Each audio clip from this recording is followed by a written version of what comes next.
தமிழடியான் சொந்தங்கள் அனைவருக்கும் வணக்கம். பிப்ரவரி மாதம் 14ஆம் தேதி வெள்ளிக்கிழமை இன்றைய நாளுக்கான முக்கிய செய்திகளுடன் உங்களை சந்திக்கின்றேன். இன்றைய நாளுக்கான முக்கிய செய்திகளாக, அதானி குழுமம் தன்னுடைய நடவடிக்கைகளை நிறுத்தி கொண்டு நாட்டை விட்டு வெளியேறுவதாக நேற்று செய்திகள் வெளியாகியிருந்தன. இருந்த போதிலும் கூட அவர்கள் திரும்பவும் வர இருப்பதாக இன்னும் ஒரு செய்தி வெளியாகி இருக்கின்றது. அது குறித்து விரிவாக பார்க்க இருக்கின்றோம். வேலையற்ற பட்டதாரிகளுக்கு வேலைவாய்ப்பு வழங்கப்படும் என ஆளுநர் வாக்குறுதி கொடுத்திருக்கின்றார். 3500 வரையான வேலையற்ற பட்டதாரிகளுக்கு வேலைவாய்ப்புகள் வழங்கப்படும் என ஆளுநர் சொல்லியிருக்கின்றார். அது குறித்த செய்திகளை விரிவாக பார்க்க இருக்கின்றோம். முன்னாள் ஜனாதிபதி மஹிந்த ராஜபக்ஷ அவர்களின் வீட்டில் நீர் விநியோகம் தடைப்பட்டது சம்பந்தமாக ஒரு செய்தி குறிப்பிருக்கின்றது. அத்துடன் உள்ளூராட்சி சபை தேர்தலை இப்போதைக்கு நடத்த வேண்டாம் என எதிர்க்கட்சிகள் கோரிக்கை வைத்திருக்கின்றன. அது குறித்தும் பார்க்க இருக்கின்றோம். அத்துடன் பிரதமர் ஹரணி அமரசூரிய அவர்கள் வடமாகாணத்துக்கான தன்னுடைய பயணத்தை மேற்கொள்கின்றார். அத்துடன் புதுக்குடியிருப்பு பகுதியில் கசிப்பு விற்பனையில் ஈடுபட்ட ஒருவர் அம்பலப்படுத்தப்பட்டிருக்கின்றார். அது குறித்த செய்திகளையும் பார்க்க இருக்கின்றோம். அத்துடன் பாராளுமன்ற உறுப்பினர் அர்ச்சுனா ராமநாதன் அவர்களுடைய பெருந்தன்மை பற்றிய ஒரு செய்தி குறிப்பும் இருக்கிறது. இந்த செய்திகள் உட்பட இன்று ஒரு முக்கியமான கேலி சித்திரம். இன்று பிப்ரவரி 14ஆம் தேதி காதலர் தினத்தை முன்னிட்டு ஒரு சிறப்பு கேலி சித்திரம் இருக்கிறது. எல்லாவற்றையும் தொகுத்து இந்த காணொளியில் பார்க்க போகின்றோம். வாருங்கள் காணொளிக்குள் போவோம்.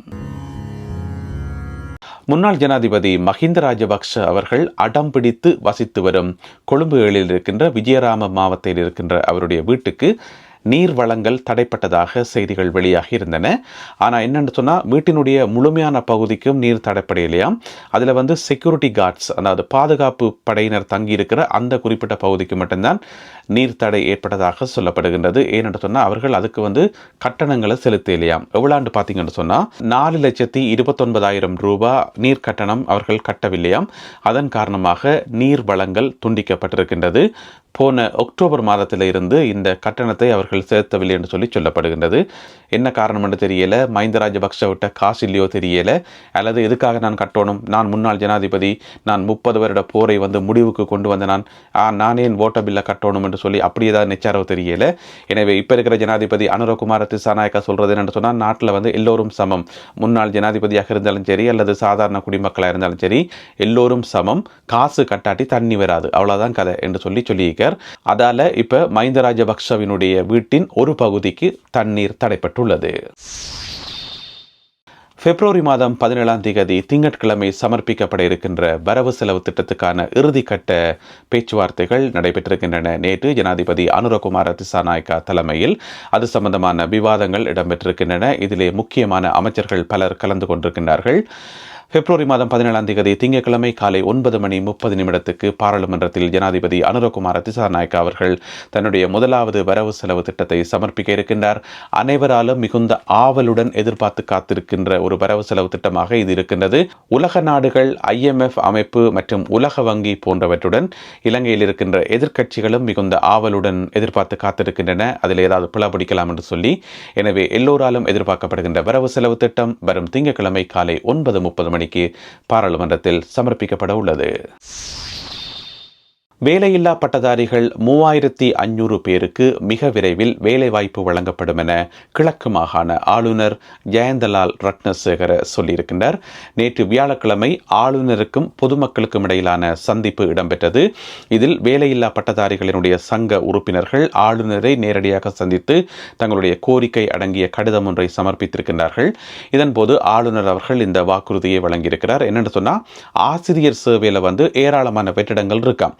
எனவே அந்த ஆசிரியர் சேவையில் வேலையில்லா பட்டதாரிகளுக்கு நிச்சயமாக வேலை வாய்ப்புகள் பெற்றுக் கொடுக்க முடியும் என்று சொல்லி ஆளுநர் வாக்குறுதி கொடுத்திருக்கிறார். ஏற்கனவே 375 பேருக்கு வேலை வாய்ப்புகள் கிடைச்சிருக்காம். அதாவது 375 வேலையில்லா பட்டதாரிகளுக்கு ஆசிரியர் வேலை கிடைச்சிருக்காம் சமீபத்தில். அதனை ஆளுநர் அவர்கள் வழங்கியிருக்கின்றார்.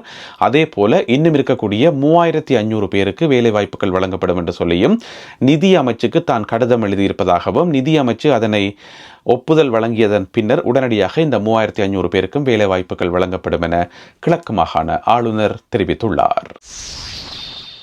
வன்னி ஊழல் ஒழிப்பு அணி என்று சொல்லி ஒரு அணி செயல்பட்டு வாரது உங்கள் எல்லாருக்குமே தெரியும். அவர்கள் பற்றிய செய்திகளை வந்து நாங்கள் இங்கே அடிக்கடி பார்த்து கொண்டே வாரோம். அவர்கள் வந்து ஒவ்வொரு நாளுமே வந்து ஏதாவது திடுக்கிடும் தகவல்களையும் மிக முக்கியமான செய்திகளையும் வந்து வெளியிட்டு கொண்டே இருக்கின்றார்கள். குறிப்பாக வடபகுதியில் இருக்கின்ற சமூக சீர்கேடுகள், ஊழல்கள், லஞ்சம், இந்த மாதிரியான விஷயங்களை வந்து தொடர்ச்சியாக வெளியிட்டு கொண்டே வருகின்றார்கள். இதனால் அவர்களுக்கு நிறைய அச்சுறுத்தல் கூட ஏற்பட்டிருக்குது. இருந்த போதிலும் கூட அவர்களுடைய சேவை தொடர்ந்து இடம்பெற்றுக் கொண்டே வருது. அந்த வகையில் புதுக்குடியிருப்பில் இருக்கிற ஆனந்தபுரம் பகுதியில் கசிப்பு காய்ச்சி விற்கிற ஒரு ஆள் சட்டவிரோதமான முறையில் அவருடைய வீட்டில் வச்சே யாருக்குமே பயப்படாமல், போலீஸுக்கு பயப்படாமல் சட்டவிரோதமான முறையில் கசிப்பு காய்ச்சி விற்கிறார் என்று சொல்லி ஒருவருடைய புகைப்படம், அவருக்கு உதவியாளராக இருக்கின்ற அவர்களுடைய நண்பர்களுடைய புகைப்படத்தையும் இந்த அணி வந்து வெளியிட்டிருக்குது. இப்போ நீங்கள் படத்தில் பார்க்குற இவர்கள் தான் அவியல். இதில் வந்து பிரதானமான ஆள் இந்த பேர் என்னென்னு பார்த்தீங்கன்னு சொன்னால் அருளப்பு ரஞ்சித் குமார். அவர் தான் அந்த பிரதானமான வேலையை செய்கிறார். அவருடைய வீட்டில் வச்சே கசிப்பு காய்ச்சி எல்லாருக்கும் வித்து கொண்டிருக்கிறார் சட்டவிரோதமான முறையில். இது சம்பந்தமாக பாதிக்கப்பட்டவர்கள், பெண்கள் அமைப்புகள், மாதர் சங்கம், இந்த மாதிரி எல்லாரும் சேர்த்து புதுக்குடியிருப்பு OICக்கு வந்து கடிதம் எழுதி கொடுத்தது. அந்த கடிதத்தை தான் இப்போ நீங்கள் பார்க்குறீங்க. நல்ல அழகான கையெழுத்தில் வந்து கடிதம் எழுதி அதில் நிறைய பேர் சைன் வச்சு கடிதம் கொடுத்தது. ஆனால் புதுக்குடியிருப்பு OIC எந்த விதமான நடவடிக்கையும் எடுக்கலைன்னு சொல்லி சொல்லப்படுது. அவர் வந்து அதை கண்ணும் காணாமல் அசம்பந்த போக்கில் விட்டிருப்பதாக சொல்லப்படுகிறது. எனவே உடனடி நடவடிக்கை இதுக்கு எடுக்கப்படணும். வடமாகாண ஆளுநர் இந்த செய்தியை பார்த்தா இதுக்கு வந்து உடனடி நடவடிக்கை எடுக்கப்படணும். எப்படி இவ்வளவு பகிரங்கமாக நீங்கள் கசிப்பு காட்சி விற்பீங்கள்? எப்படி ஒரு சமூக சீர்கேட்டை வந்து செய்வீங்கள்? எனவே அந்த வன்னி ஊழல் ஒழிப்பு அணி சொல்லியிருக்குது, இனிமேலும் யாராவது இப்படியான சட்டவிரோதமான நடவடிக்கையில் ஈடுபட்டு அவர்களுடைய எல்லா புகைப்படங்களும் வந்து வெளியிடப்படும் என்று சொல்லி, எனவே இனிமேலாவது அவர்கள் திருந்த வேண்டும். இந்த சட்டவிரோதமான இந்த நடவடிக்கைகள் வந்து நிறுத்தப்படணும். இதில் வந்து ஏராளமான பெண்கள், பிள்ளைகள், குடும்பங்கள் எல்லாம் தான் பாதிக்கப்படுது. அதோட அந்த கசிப்பு காட்சி விற்கிற ஒரு வீட்டிலையும் பிள்ளைகள் இருக்கான். பிள்ளைகள் வீட்டிலேருந்து படிச்சு கொண்டு கத்தக்கனியா பக்கத்துலேருந்து கசிப்பு காய்ச்சறாமன்னு சொன்னால் என்ன ஒரு தேப்பன் என்று யோசிச்சு பாருங்க. எனவே இப்படியான ஆட்கள் வந்து தண்டிக்கப்படணும். எனவே இதற்கு வந்து சம்பந்தப்பட்டவர்கள் உடனடி நடவடிக்கை எடுக்கணும். இந்த தகவலை வந்து வெளிக்கொண்டிருக்கிறது வன்னி ஊழல் ஒழிப்பு அணி. பிரதமர் ஹரணி அமரசூரிய அவர்கள் நாளை 15ஆம் திகதி வடமாகாணத்துக்கான தன்னுடைய பயணத்தை மேற்கொள்கின்றார். இந்த பயணத்தின் போது பல்வேறு இடங்களில் பொதுமக்களை அவர் சந்திக்கின்றார். அந்த அட்டவணை வழியாக இருக்கின்றது. அந்த வகையில் நாளை 15ஆம் திகதி சனிக்கிழமை பகல் 2 மணிக்கு சுழிபுரம் பகுதியில் அவர் பொதுமக்களை சந்திக்கின்றார். சுழிபுரம் பகுதியில் இருக்கின்ற வழக்கம்பறை முத்துமாரி அம்மன் கோவில் வளாகத்தில் வைத்து பொதுமக்களை சந்திக்கின்றார் பகல் 2 மணிக்கு.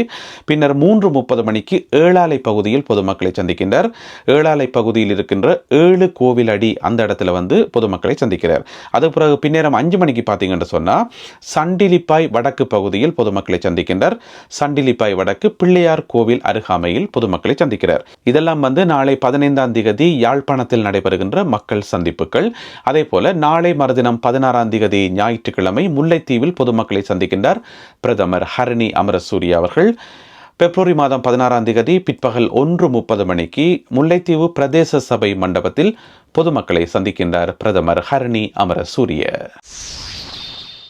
நேற்றைய நாளில் நாடு முழுவதும் மிகுந்த பரபரப்பை ஏற்படுத்திய ஒரு சம்பவம் அதானி குழுமத்தின் வெளியேற்றம்.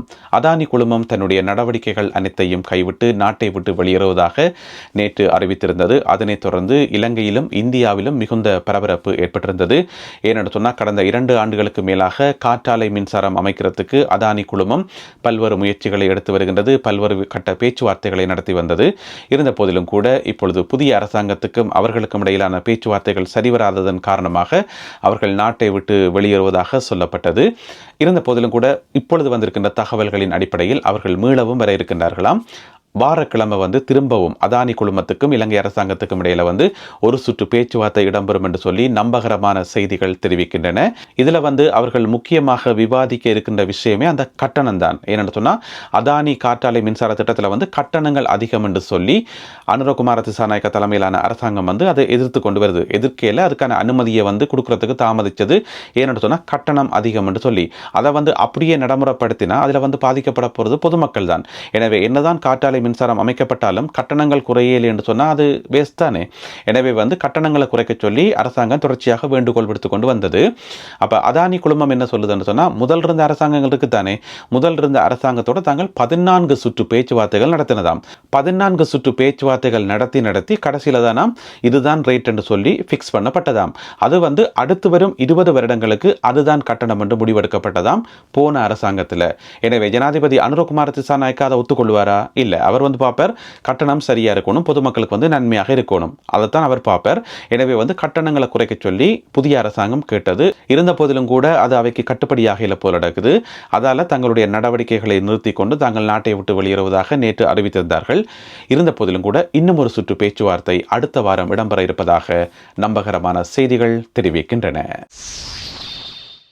உள்ளூராட்சி சபை தேர்தலை இப்போதைக்கு நடத்த வேண்டாம் என்றும் அதை ஒத்தி வைக்கும்படியும் தேர்தல் திணைக்களத்துக்கு வேண்டுகோள் விடுத்திருக்கின்றார்கள் எதிர்க்கட்சியினர். அதாவது ஐக்கிய மக்கள் சக்தி கட்சி இருக்குத்தானே, அதுவும் அவர்களுடைய கூட்டணி கட்சிகள் மொத்தமாக 13 கட்சிகள் சேர்ந்து ஒரு கடிதம் எழுதி அதில் கையெழுத்து வச்சு கொண்டே தேர்தல் திணைக்களத்தில் கொடுத்திருக்கணும், உள்ளூராட்சி சபை தேர்தல் இப்போதைக்கு வேண்டாம் என்று சொல்லி.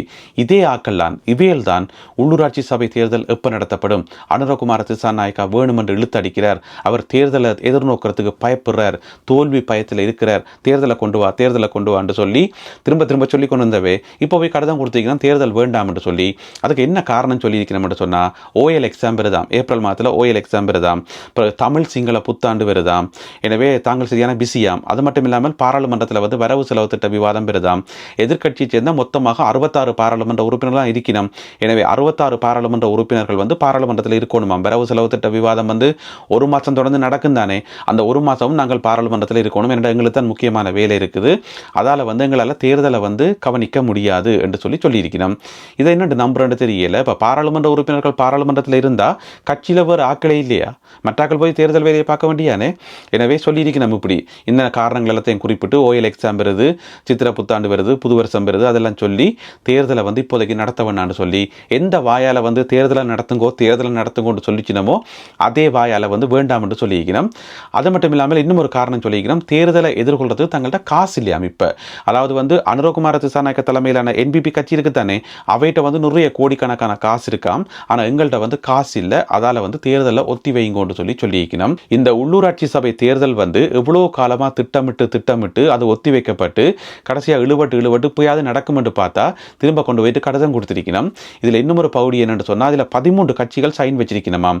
13 கட்சியில் எங்களுடைய ஆக்களும் இருப்பினும் கட்டாயம் இருப்பினும் சைனை வச்சு போட்டு சத்தமிடாமல் இருக்கணும் போல நடக்குது. எங்குமே யாருமே தகவல் சொன்ன மாதிரியே தெரியல. எனவே போ தெரிய வரும் அந்த 13 கட்சிகளும் யார் யார் அதில் சைன் வச்சுன்னு சொல்லி. எனவே உள்ளூராட்சி சபை தேர்தலை எதிர்கொள்றதுக்கு நீங்கள் தயாராக இருக்கிறீங்களா இல்லையா, இதுதான் கேள்வி. யாழ்ப்பாணம் உணவகம் ஒன்றில் மருத்துவரும் பாராளுமன்ற உறுப்பினருமாகிய அர்ச்சுனா ராமநாதன் அவர்களுக்கு நடந்த சம்பவம் உங்கள் எல்லாருக்குமே தெரியும். அந்த சம்பவத்துக்கு பிறகு அவர் மனம் வருந்தி ஒரு பேட்டி ஒன்று கொடுத்திருந்தவர். அந்த பேட்டியில் சொல்லியிருந்தவர், அவனுக்கு அடிக்கணும் என்று சொல்லி எனக்கு அந்த நோக்கம் இருக்கையில், நான் யாருக்குமே அடிக்கையில், ஒரு மருத்துவனாக இந்த மாதிரி காயப்பட்டு வார ஆக்களை காப்பாற்றித்தான் எனக்கு பழக்கமே தவிர, அவர்களுக்கு சிகிச்சை அளித்து தான் எனக்கு பழக்கமே தவிர, இந்த மாதிரி காயங்களை ஏற்படுத்தி எனக்கு பழக்கம் இல்லை, எனக்கு அது சரியான கவலையாக இருக்குது, நான் அதை ஃபீல் பண்ணுறேன்னு சொல்லி ஒரு பேட்டியில் சொல்லியிருந்தவரே. அதுக்கு பிறகு இப்போ தன்னுடைய முகநூலில் ஒரு பெரிய ஒரு கடிதம் மாதிரி எழுதியிருக்கார். அதில் தான் மன்னிப்பு கேட்கிறதா சொல்லியிருக்கார். இந்த மாதிரி ஒரு சம்பவத்தை தான் எதிர்பார்க்கவே இல்லை என்று சொல்லி. அது உண்மைதானே. என்னென்னா டாக்டர் இவங்க சீண்டும் வரைக்கும் நிறைய நேரம் பொறுமையாக இருந்தவர். எவ்வளோத்துக்கு பொறுமையாக இருக்க முடியுமோ அந்த அளவுக்கு பொறுமையாக இருந்தவர். ஆனால் எல்லாத்துக்கும் ஒரு அளவு இருக்குன்னு. டாக்டர் பொறுமையாக இருக்கிறன்றதுக்காக அவர் பயந்துட்டார் என்று நினைச்சு கொண்டு வெளியே சுரண்டினதும், கண்டபடி அசிங்கமான வார்த்தைகளை கௌசல்யாவுக்கு மேலே சொன்னதும், இப்படியான வேலைகள் செய்தபடியாத்தான் டாக்டர் பொறுமை இழந்து தற்காப்புக்காக அவர்களை தாக்க வேண்டி வந்தது. எனவே டாக்டர் சொல்லியிருக்கார், இந்த சம்பவம் நடக்கும் என்று சொல்லி நான் எதிர்பாராமல் நடந்த ஒரு சம்பவம், இப்படியெல்லாம் அடிப்பேன் என்று சொல்லி நான் எதிர்பார்க்கல. எனவே இதுக்காக நான் மிகவும் மனம் மறந்துறேன், மன்னிப்பு கேட்கிறேன்னு சொல்லி ஃபீல் பண்ணி சொல்லியிருக்கிறார்.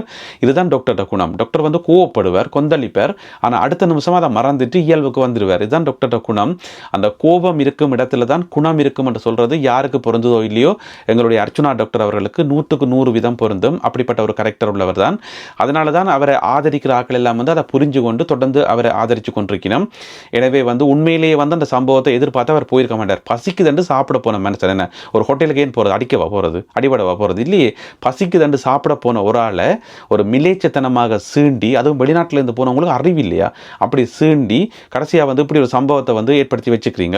எனவே டாக்டர் வந்து இப்படி மனம் வருந்தி சொன்னது அவருடைய பெருந்தன்மையை காட்டுது. அடுத்ததாக இன்றைய கேலிச்சித்திரம் கார்ட்டூன். இன்றைய நாளுக்கு மிகவும் பொருத்தமான ஒரு கேலிச்சித்திரம். இன்று பிப்ரவரி மாதம் 14ஆம் தேதி காதலர் தினம். இங்கே பார்த்தீங்கன்னு சொன்னால் ஒரு மரத்துக்கு கீழே ஒரு யானை படுத்து கிடக்குது. யானை என்றால் உங்களுக்கு யாருன்னு தெரியும். யானை படுத்து கிடந்து ஒரு ஆளுக்கு ஃபோன் பண்ணுறார். ஃபோன் பண்ணி என்ன சொல்கிறாருன்னு சொன்னால் ஹாப்பி வேலண்டைன்ஸ் டே சஜி என்று சொல்கிறார் யானை. எனவே சஜித் பிரேமதாசாக்கு ஐக்கிய தேசிய கட்சி யானை வந்து ஹாப்பி வேலண்டைன்ஸ் டே சொல்லுது. எனவே இந்த 2 காதல் ஜோடியும் சேருமா, அரசியலில் வந்து ஒரு மாற்றத்தை ஏற்படுத்துமா இல்லையா என்பது பற்றி உங்களுடைய கருத்துக்களை மறக்காமல் கீழே எழுதுங்கள்.